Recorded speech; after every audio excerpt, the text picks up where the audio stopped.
And one question stayed in my mind. And no one noticed at first. Why was I always less?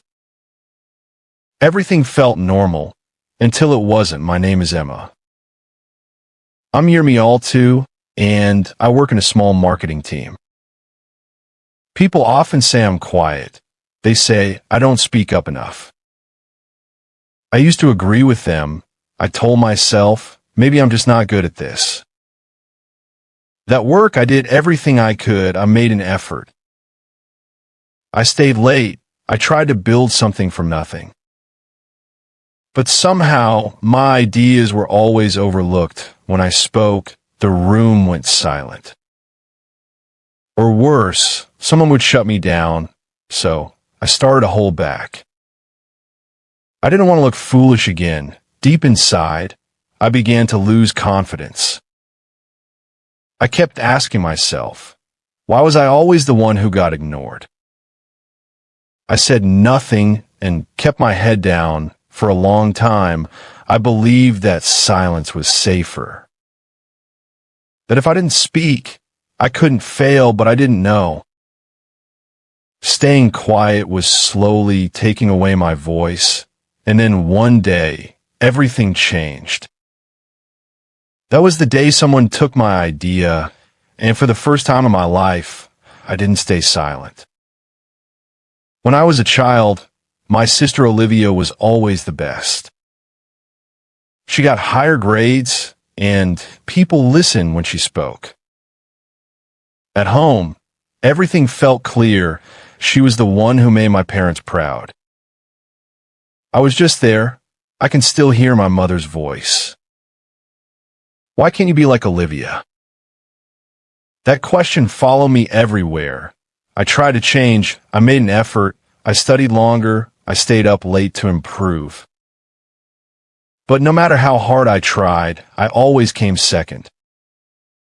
At dinner, they talked about her success. I sat quietly, holding my thoughts back. It felt easier that way. School was not very different. I had ideas, simple ideas, but good ones. Every time I spoke, the teacher would shut me down. That's not clear, they said. I nodded and sat down. But later, someone else would say the same thing, and suddenly, it became a great idea. People smiled. They agreed. I just watched. That moment stayed in my mind. I didn't understand what I was doing wrong. Deep inside, something started to change. I began to lose confidence. I started to feel invisible. Like my voice didn't matter. So I stopped trying to speak. I told myself it was safer this way. I stayed silent and let the moment pass, and slowly I ended up believing it. Maybe I really was not enough. At work, things were not very different. My boss asked for new ideas during a team meeting.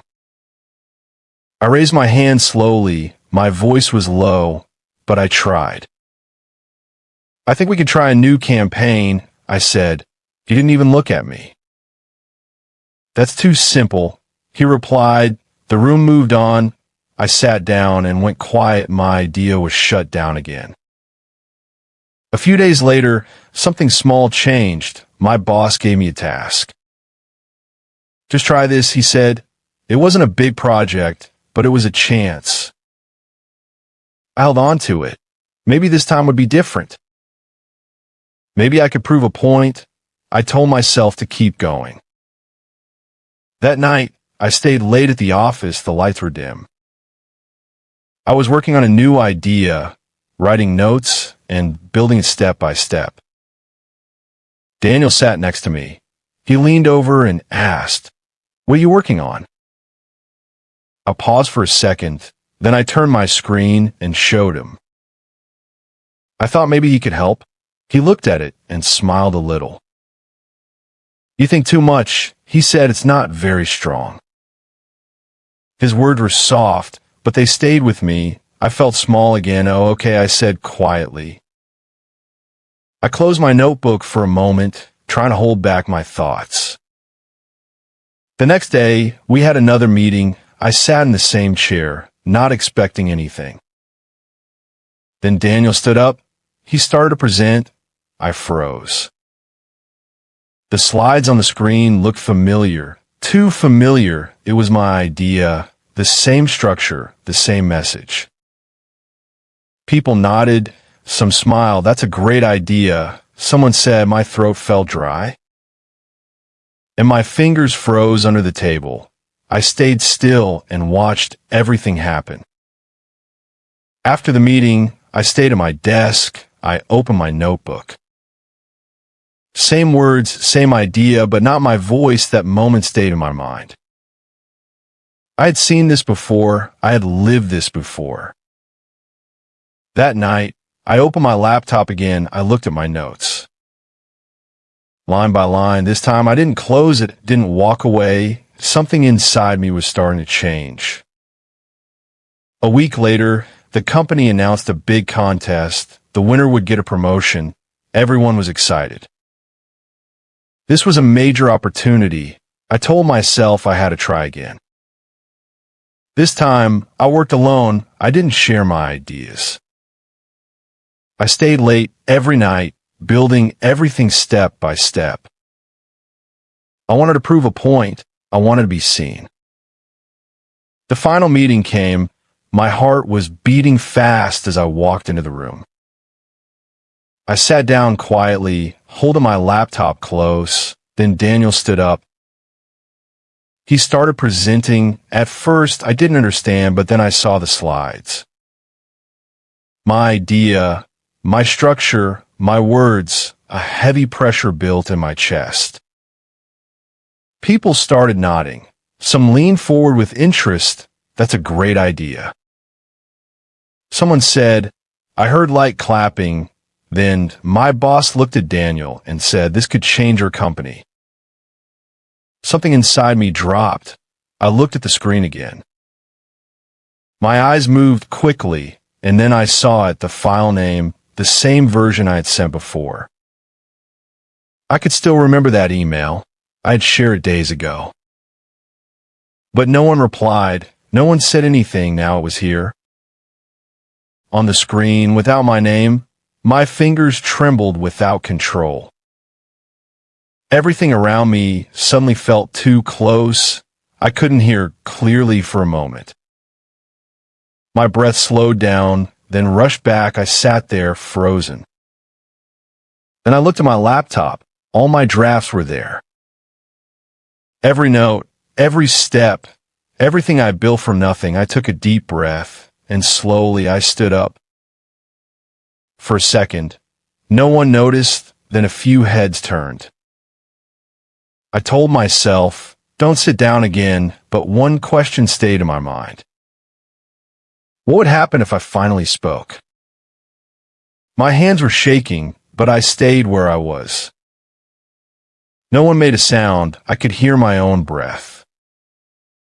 For a second, I almost stepped back. I almost sat down again. But I didn't. Can I ask a question? I said. My voice was not loud, but it didn't break. And then something completely unexpected happened. A few people turned to look at me. Daniel paused. He looked surprised. I asked him about the details. Small things, deep things, the kind only the person who built the idea would know. He hesitated. I think it's clear, he said quickly. It's not. I replied.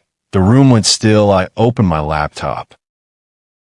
My fingers moved fast, but they were not weak. File after file appeared on the screen. Drafts, notes. Early versions, every step I'd worked on. This is my work. I said. My breath felt stuck, but I kept going. Every time I spoke, no one listened. I looked around the room. No one moved, no one interrupted, but when someone else said the same thing, it became a great idea. My eyes burned, tears filled them, but I kept my eyes forward this time. I stopped holding back. I'm not less, I said slowly. I was just never heard. Silence. No one clapped. No one spoke. Even Daniel looked down. For a moment, everything stopped. And then, for the first time in my life, people were looking at me. Daniel tried to speak, but his voice was no longer strong. "I didn't mean to," he said, but the words didn't go far. He looked at the screen, then at the table. He couldn't continue. My boss leaned back in his chair. He looked at Daniel first, then slowly turned to me. "Is this true?" he asked. No one moved. Daniel stayed silent. His hands were on the table. But they didn't stop shaking. He opened his mouth, then closed it again. There was nothing he could say. My boss let out a long breath. "This is serious," he said quietly. No one argued. No one tried to change the story. The truth was already there, clear and heavy. No one moved or spoke. I could hear the soft sound of the air conditioner. Someone shifted in their seat, but no one spoke. I stood there holding my laptop. My arms felt tired. But I didn't lower them yet. Then slowly, I closed it. For a moment, I just stood in the cold, and for once I was not invisible anymore. That night I went home. The house was quiet, but I could hear my parents talking in the living room. I stepped inside slowly. They were already discussing Olivia. "She needs help." My mother said, "We already told Olivia you would help." A sharp weight pressed in my chest again. "You don't need it anyway," my father added. I stood there for a moment, the same pattern, the same words. It felt so familiar. Like I had lived this moment many times before, but this time, something was different. "No," I said. My voice was not loud. But it didn't disappear. They both turned to look at me. Surprise filled their faces. I always gave up my chances. I continued. My hands were shaking, but I didn't stop. I always stayed quiet. I took a small step forward. "I have dreams too," I said. "I work hard too." My mother's eyes moved away. She looked down, avoiding my face. My father stayed silent. He didn't say anything. The silence grew heavier between us. No one tried to interrupt. I never asked. I added softly. The words stayed in the air. No one replied, but this silence felt different. I stood there, breathing slowly. My heart was still racing, but I didn't step back this time. And for the first time, I was not afraid of speaking anymore. A few months later, things slowly changed. At work, I got a new role. It wasn't easy at first, but it was a fresh start. People began to listen more, not every time, but enough for me to feel the difference. I didn't hold back as much as before. One day, my manager asked me to present my idea again. This time, it was my voice in the room. I stood in front of the team, holding my notes. But I didn't look down. I spoke clearly, step by step. When I finished, there was a short silence. Then someone nodded. A colleague looked at me and said, "Why didn't you speak sooner?" I paused for a second. I didn't answer, but deep inside I knew why. At home, things were still slow. My parents didn't change overnight. But they tried in small ways. Sometimes they asked instead of deciding. Sometimes they listened before speaking, and I changed too. I spoke more. Even when my voice felt small, I shared my thoughts. Even when I was not sure, I didn't give up my space so easily anymore. At that moment, something inside me finally felt different. I didn't feel like second best. I felt enough. You're not less. You were just never given the space to be seen. Sometimes the world stays quiet, not because you are wrong, but because no one truly listens. And when you finally speak up, even with a small voice, everything begins to change. Not only how others see you, but how you see yourself. In real life, you may feel like Emma sometimes. You make an effort, but no one seems to notice. You share ideas, but they get shut down or ignored. After a while, you may start to hold back. You may believe staying quiet is safer, but silence does not protect you. It slowly makes you feel invisible. When you are always quiet, people may take you for granted. That does not mean you are weak. It only means you have been silent for too long.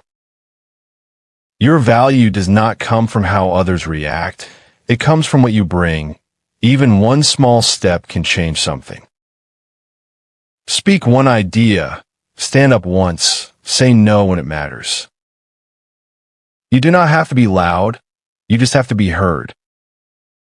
People around you may not change right away, but when you change, the way they see you can begin to shift. At the same time, this story is not only about one person. It is also about the people around her. Families may believe they are being fair, but they are not. When they compare one child to another, it does not build strength. It creates doubt. When someone is always quiet, it does not mean they are okay. It may mean they're carrying pain inside. Real care starts with listening. Not assuming, not deciding for someone else. Listening simple questions can change everything. Listening before judging shows respect. Noticing effort.